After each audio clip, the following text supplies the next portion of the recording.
Yan. Yo, what up? Mabilis lang to. Share ko lang sa inyo yung ginawa kong DIY tennis ball figure.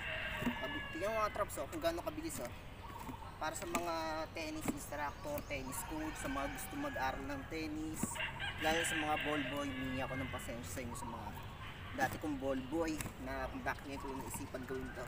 Yung mga traps pag ganito, yan, tutusok nyo ng ganyan. Pag medyo malapit na mapuno, buhos nyo ganyan. Sa mga dito, ayaw yumuko kasi masakit yung balakang.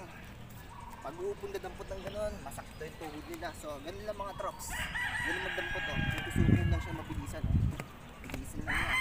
Kaya yuko mga trops, kung paano ko nagawa ito, pag napulong ka na, buhos yung pagganto mga trops.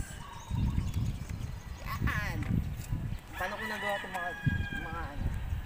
mga chong, mga partners. Ganito, ito yung tennis ball can, mga tennis can to, tennis can. Itong mga tennis can pinagdugtong-dugtong ko. Paano ko siya pinagdugtong-dugtong? Nakikita nyo itong ilalim ng ball can, may parang umbok siya dito sa ilalim, di ba? Yung umbok niya, nakikita nyo itong parang mga angle, yung pinakadulo niya. Huwag nyo sasama yan. Yan, dito, kakat nyo yan. Pag nakat nyo yan, wala na diba yung lalim, diba? Ayun yung pagpapasukan ng panibago. Kunyari, dalawang ganito, dalawang can, naputol nyo to. Yung isang can naman, putol naman siya hanggang dito sa taas. So isang medyo slim, tapos isang umbok. So baling isang pinutol yung hanggang dito, ayun naman yung pagpapasukan. Ayun yung ipapasok. Dahil ito yung umbok, mas maluwag to, ito yung pagpapasukan. Ito, mga chong. Ewan kung tawag ko, anong tatawag ko sa inyo. Ayan, pinagdugtong-dugtong siya.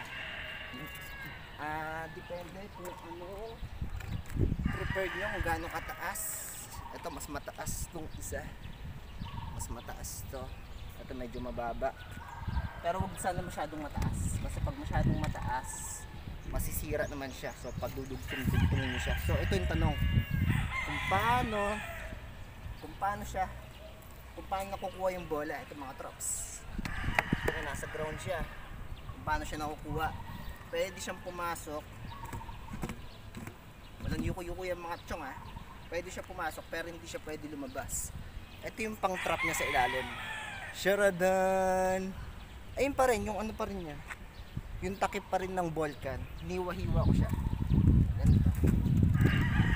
Up. Yeah. Sharadan. Ganito.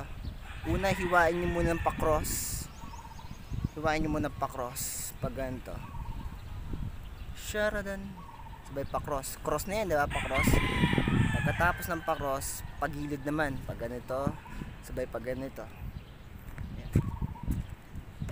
Pwede siya makapasok pero di siya pwede lumabas. Yeah. Mga trops, wala nang yuko-yuko. Makapadali yung buhay nyo. Pero hindi kayo papanaw makapadali yung buhay nyo sa pagdampot ng bola. Hindi na kami hirap. Pabilisan lang yan mga chong at mga chong. Pag malapit na siya mapuno, sabay ganito. Sheesh! Ang dali ng buhay mga trops, diba? Alam mga trops, at syempre gumawa na akong video tungkol sa DIY tennis ball figure ko. Syempre po-promote ko na rin syempre ng sarili ko.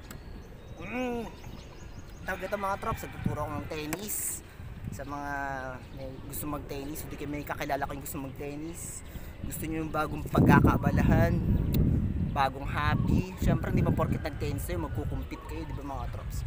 Syempre gusto mo lang mag-exercise, gusto mo slim, gusto mo ma-exercise, gusto mo ma-relax, di ba? Ayun lang, di porket mag-tennis ka maglalaban ka kagad international. Syempre gusto mo makamove on sa ex mo. Ayun, kontakin nyo lang mga trops, message nyo lang ako hanggang sa muli. Ayun lang, masyadong mahaba. Brrr.